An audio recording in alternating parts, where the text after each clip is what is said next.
Hello दोस्तों, आज के वीडियो में हम लोग बात करने वाले हैं कि टेंथ के बाद आपको कॉमर्स में क्या क्या सब्जेक्ट पढ़ने होते हैं, टोटल कितने सब्जेक्ट पढ़ने होते हैं। उसके साथ हम ये भी जानेंगे कि क्लास 11th में आपको कॉमर्स में एडमिशन लेने के लिए कितने परसेंटेज मार्क्स होने चाहिए क्लास 10th में। उसके बाद हम लोग जानेंगे कि आप कॉमर्स से पढ़ाई करके क्या क्या बन सकते हैं। कहने का मतलब है कि इस वीडियो में आपको दो तीन बहुत इंपॉर्टेंट बातें जानने को मिलेगी। इसीलिए दोस्तों, अगर आप जानना चाहते हैं तो आप इस वीडियो को पूरा अंत तक जरूर देखिएगा। मेरा नाम है आयुष और आप देख रहे हैं आयुष रीना यूट्यूब चैनल पे पहली बार है तो वीडियो को लाइक करके चैनल जरूर से सब्सक्राइब कर दीजिए। तो चलिए बिना टाइम वेस्ट किए वीडियो को शुरू करते हैं। सबसे पहले अब हम लोग बात कर लेते हैं कि क्लास 11th में एडमिशन लेने के लिए टेंथ में कितने परसेंटेज मार्क्स चाहिए।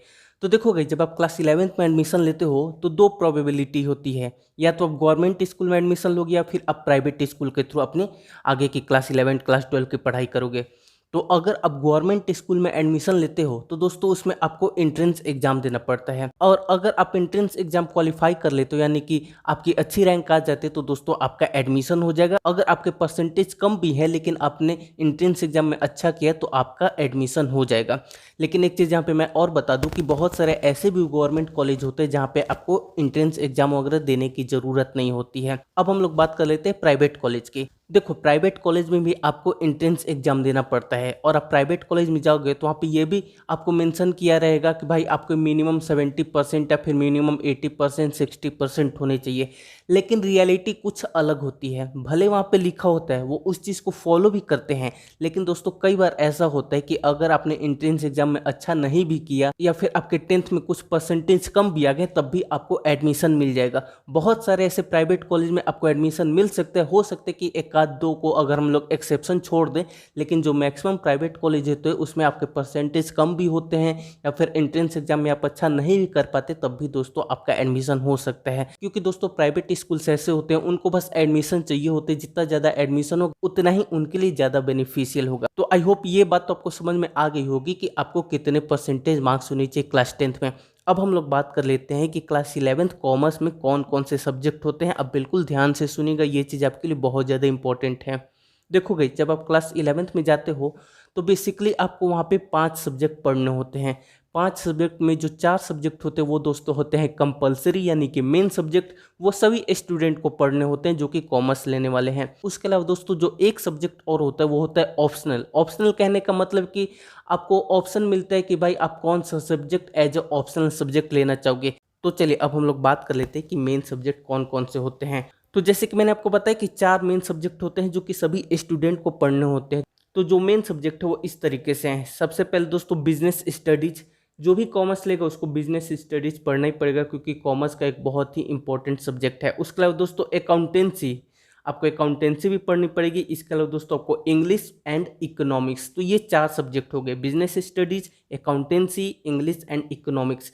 इसके अलावा अब हम लोग बात कर लेते हैं ऑप्शनल में कि ऑप्शनल में कौन कौन से सब्जेक्ट होते हैं।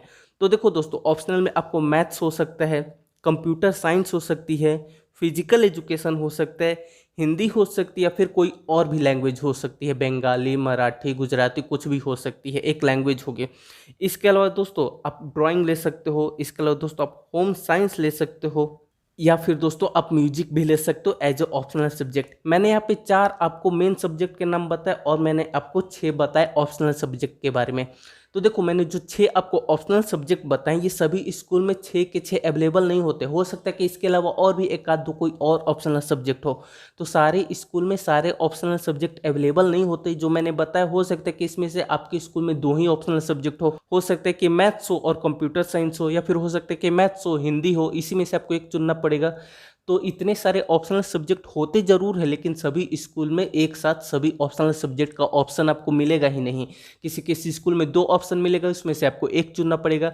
हो सकता है किसी स्कूल में 4 ऑप्शन हो, उसमें से आपको एक चुनना पड़ेगा। और बहुत सारे स्कूल ऐसे होते हैं जिसमें से आपको एक सब्जेक्ट ही ऑप्शन में रखा होता है और वही सभी को पढ़ना होता है। जैसे कि अगर हम लोग हिंदी की बात करें तो बहुत सारे स्कूल आपको ऐसे मिलेंगे, खासकर नॉर्थ इंडिया में, यूपी, बिहार, दिल्ली वगैरह में, कि आपको हिंदी रहेगा तो आपको समझ ही में नहीं आएगा कि हिंदी आपका ऑप्शनल सब्जेक्ट है कि मेन सब्जेक्ट है। तो उस तरीके से आपका क्या क्या हो जाएगा, आपका हिंदी हो जाएगा, इंग्लिश हो जाएगा, business studies, accountancy and economics. यही स्टूडेंट उस स्कूल में जितने भी स्टूडेंट होंगे सबको यही पढ़ना पड़ेगा।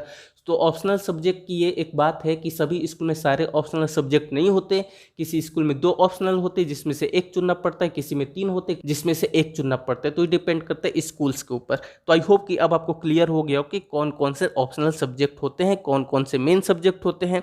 और एक और चीज़ यहाँ पे मैं आपको बता दूं कि कुछ स्कूल ऐसे भी होते हैं जिसमें आपको एक एडिशनल सब्जेक्ट पढ़ने का ऑप्शन होता है। तो ये भी चीज़ आप जानिए, हो सकता है कि आपके स्कूल में हो भी सकता है, नहीं भी हो सकता है, लेकिन सभी स्कूल में एडिशनल सब्जेक्ट का ऑप्शन नहीं होता है।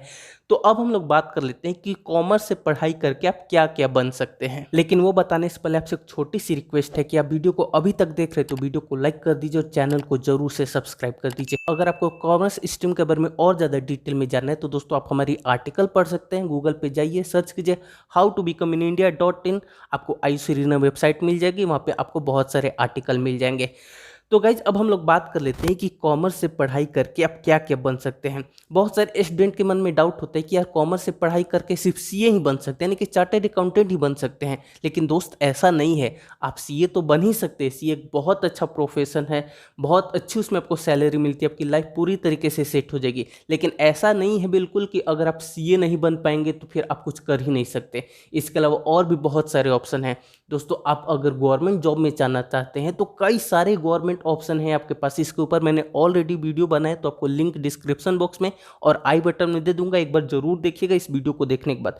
तो चलिए मैं आपको थोड़े बहुत बता देता हूं कि आप क्या क्या बन सकते हैं। देखो, अगर आपको बैंकिंग सेक्टर में इंटरेस्ट है तो दोस्तों आप बैंकिंग सेक्टर में जॉब कर सकते हो। आप बैंकिंग में आप पीओ बन सकते हो, या फिर दोस्तों आप क्लर्क भी बन सकते हो। इसके अलावा आप चाहते हो कि आप रेलवे में जॉब करो तो दोस्तों आप रेलवे में जा सकते हो। रेलवे में भी बहुत तरह की जॉब होती है। रेलवे ही एक ऐसा ऑर्गेनाइजेशन है जिसमें आपको सबसे ज़्यादा करियर ऑप्शन मिलते हैं। आप रेलवे में टीटी बन सकते हो, आप स्टेशन मास्टर बन सकते हो। इसके अलावा दोस्तों आप लोको पायलट बन सकते हो। इसके अलावा रेलवे में आपको और भी बहुत तरह की जॉब मिलेगी। इसके अलावा दोस्तों आप चाहो तो आप यूपीएससी के लिए जा सकते हो। जी हाँ, बहुत सारे स्टूडेंट के मन में डाउट होते हैं कि कॉमर्स से पढ़ाई करके आईएएस बन सकते हैं कि नहीं, आईपीएस बन सकते कि नहीं। तो मेरे दोस्त आप बिल्कुल बन सकते हो, आपको बिल्कुल भी टेंशन लेने की ज़रूरत नहीं है। आईएएस कैसे बने, आईपीएस कैसे बने, इन सब का वीडियो का लिंक आपको डिस्क्रिप्शन में दिया है, तो आप वहाँ से देख सकते हैं। इसलिए आप बस अच्छी तरीके से पढ़ाई करो। आपको आईएएस बनना हो, आईपीएस बनना हो, आपका सपना जरूर होगा। अगर आपको पुलिस डिपार्टमेंट ज्वाइन करना है तो दोस्तों आप कॉमर्स से पढ़ाई करके पुलिस डिपार्टमेंट भी जा सकते हो। अगर आपको टीचिंग के फील्ड में अपना करियर बनाना है, आपको टीचर बनना है, प्राइमरी टीचर बनना है दोस्तों आपको, या फिर आपको कॉलेज में टीचिंग करना है, तो दोस्तों आप वो भी चीज़ कॉमर्स से पढ़ाई करके कर सकते हो। इसके अलावा अगर आप आरटीओ में जॉब करना चाहते हो तो दोस्तों आप आरटीओ में भी जॉब कर सकते हो। इसमें भी कई तरह की पोस्ट होती है, तो इसमें भी आपको बहुत तरह की जॉब मिल जाएगी। आप कॉमर्स से पढ़ाई करके कर सकते हो। लेकिन हाँ, एक चीज़ अब आपको जो बताने जा रहा हूँ, अब बिल्कुल ध्यान से सुनिए। देखिए, मैंने आपको जो भी 4-5 ऑप्शन बताएं, इसमें आप ग्रेजुएशन के बाद भी कर सकते हैं, लेकिन कुछ जॉब ऐसे हैं जिसमें आप क्लास 12 के बाद भी कर सकते हैं। तो ये सारी चीज़ें मैंने उस वीडियो में मेंशन की है, तो आप वहाँ से जाके देख सकते हैं। इसके अलावा और भी बहुत सारे ऑप्शन हैं, आपको 35 से ज़्यादा मैंने करियर ऑप्शन के बारे में बताए हैं। तो आई होप दोस्तों अब आपको क्लियर हो गया होगा कि कॉमर्स में कौन कौन से सब्जेक्ट होते हैं, कॉमर्स में एडमिशन लेने के लिए कितने परसेंटेज मार्क्स चाहिए, कॉमर्स से पढ़ाई करके क्या क्या बन सकते हैं। आप कमेंट करके बताइए कि आपका फ्यूचर गोल क्या है, आपको फ्यूचर में क्या करना है, आपको क्या बनना है, कमेंट करके जरूर बताइए। और अगर आपको वीडियो पसंद है, वीडियो को लाइक कर दीजिए, चैनल को जरूर से सब्सक्राइब कर दीजिए, और इस वीडियो को प्लीज़ अपने दोस्तों के साथ जरूर से शेयर कीजिए। आप सभी ने इस वीडियो को देखा, आपका बहुत बहुत धन्यवाद।